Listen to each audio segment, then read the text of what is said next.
면세품 구매 대행을 하면 뭐 5만 원 정도 준다라는 식으로 많이 이제 그 구인 공고를 올리고 있단 말이에요. 중국인 유학생 입장에서는 5만 원이고 본인이 면세품에서 고액의 물품을 살 것도 아니니까 물건 이제 구매해서 가면 된다고 생각해서 별다른 이제 경각심 없이 이렇게 구매에 응하는 경우가 있는데, 이게 이제 나중에 면세품 구매에 이용됐던 여건을 추적해서 한국에서 유학하고 있는 중국인들이 체포되는 경우가 너무 많다는 거죠. 이런 경우에 초기에 어떤 식으로 이제 대응을 해야 되는지 제가 좀 알려드리려고 급하게 이제 영상을 촬영하게 됐습니다.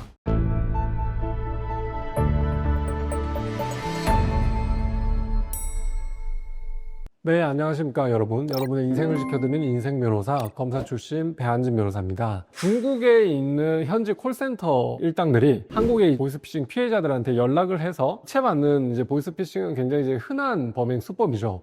범행을 하는 범죄자 집단 입장에서는 사기 범행으로 편취한 범죄 수익을 세탁을 해서 중국에 있는 그런 총책들한테 가져가는 것이 범죄의 목적이겠죠. 그래서 최근에 유행하고 있는 게 한국에 있는 중국인 유학생들을 이용해서 구매 대행 알바를 한다고 속여서 범죄 수익의 세탁에 이용하는 수법이 되게 유행을 하고 있거든요. 그러니까 이런 거예요. 보이스피싱 범죄로 피해자들이 돈을 인출해서 이제 수거책한테 전달을 하면 이제 현금 뭉치가 한국에 있는 공범들이 가지고 있게 되잖아요. 그럼 이거를 뭐 입금해가지고 계좌이체를 하면 출력이 너무 쉬우니까 중국에 있는 총책들이 어떻게 세탁을 하냐면 한국에 있는 백화점의 면세점을 이용해가지고 면세점에서 인출한 현금이나 수표를 가지고 가서 면세점에서 고가의 명품들을 대거 이제 구매를 합니다. 그래서 이 구매한 명품들을 중국 현지로 반입을 해서 세탁을 하는 방법으로 자금을 세탁을 하고 있는 게 요새 이제 하나의 범행 수법이거든요. 한국에서 중국으로 출국할 때 면세품 구매하는데 본인 여권만 좀 사용하면 된다는 식으로 이제 꼬드겨 가지고 면세품 구매 대행을 하면 뭐 5만 원 정도 준다라는 식으로 많이 이제 그 구인 공고를 올리고 있단 말이에요. 중국인 유학생 입장에서는 5만 원이고 본인이 면세품에서 고액의 물품을 살 것도 아니니까 물건 이제 구매해서 가면 된다고 생각해서 별다른 이제 경각심 없이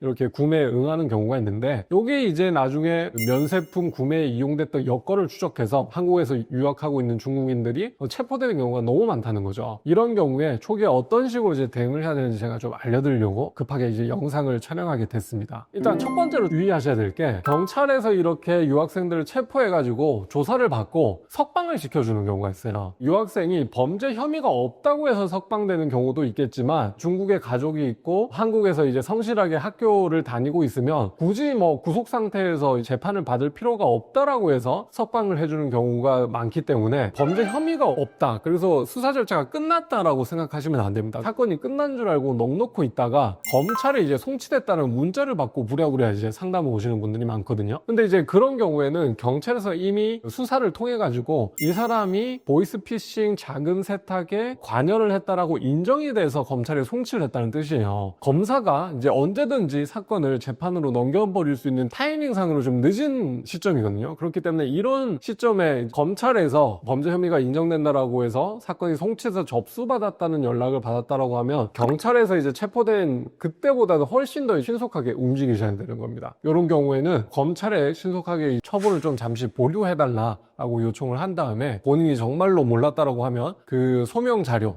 예를 들면 구매 대행 알바를 권유했던 그 모집 측과의 어떤 대화 내용 중에서 유리한 내용이 있다라고 하는 등 그런 첨부 자료를 좀 소명을 해서 검찰청에 제출하는 것이 아주 중요합니다. 그리고 두 번째로 변호사의 상담을 통해 가지고 자백할지 부인할지 좀 신속하게 정할 것을 제가 추천드립니다. 보이스피싱 사건 같은 경우에 특히나 이제 구매 대행 알바 같은 경우에는 모집책들이 아무것도 모르는 유학생들을 좀 속이는 측면도 분명히 있거든요. 명품을 구매한 총액이 한 1억 원치 명품을 구매 대행해서 이 보이스피싱 범행의 자금 세탁을 알았냐 몰랐냐는 걸 판단하는 거는 결국 미필적 고의라고 하는 이제 법률적 판단인 거예요. 그래서 본인이 정말 몰랐다고 하더라도 검사나 이제 판사 입장에서는 왜 의심을 하지 않았냐, 요새 이제 언론 보도를 통해서 이런 보이스피싱의 수법들이 되게 이제 공개적으로 노출이 되는 상황이면 본인이 좀 의심을 했어야 되지 않냐라는 관점에서 미필적 고의가 있다라고 판단될 수 있기 때문에 반드시 변호사랑 좀 상담을 하셔가지고 이 정도의 사실관계라고 하면 미필적 고의가 있다고 판단될 것인지 아니면 없다고 판단되는 것인지 법률 전문가의 판단을 받아보시고 그에 맞게 신속하게 대응을 해야 된다는 거예요. 아, 이거는 미필적 고의가 인정되는 사안이라고 법률 전문가가 판단을 했다라고 하면 빨리 그 피해자들과 합의를 통해 가지고 어쨌든 실형을 선고를 피하고 집행유예 판결을 받아서 그래도 내가 남은 학기를 어떻게든 좀 소화해야 되는 그런 방향으로 갈 것인지, 아니면 이거는 들어보니까 필적 고의가 충분히 이제 부인될 수 있는 사건이니까 신속하게 이제 검찰 단계를 통해서 검찰청에 의견서를 제출해서 다퉈보자, 이런 것들을 이제 협의해야 되는 것이거든요. 그 다음에 체포되어서 석방되었다고 해서 사건이 없어지는 것이 아니고 불구속 상태에서 검찰에 송치돼서 재판까지 넘어갈 수 있기 때문에 검찰로 송치됐다는 안내 문자를 받으셨다면 좀 더 이제 신속하게 움직이셔라, 이 두 가지 제가 설명을 드리겠습니다. 오늘 영상 유익하셨다면 좋아요, 구독, 알림 설정까지 부탁드리겠습니다. 감사합니다.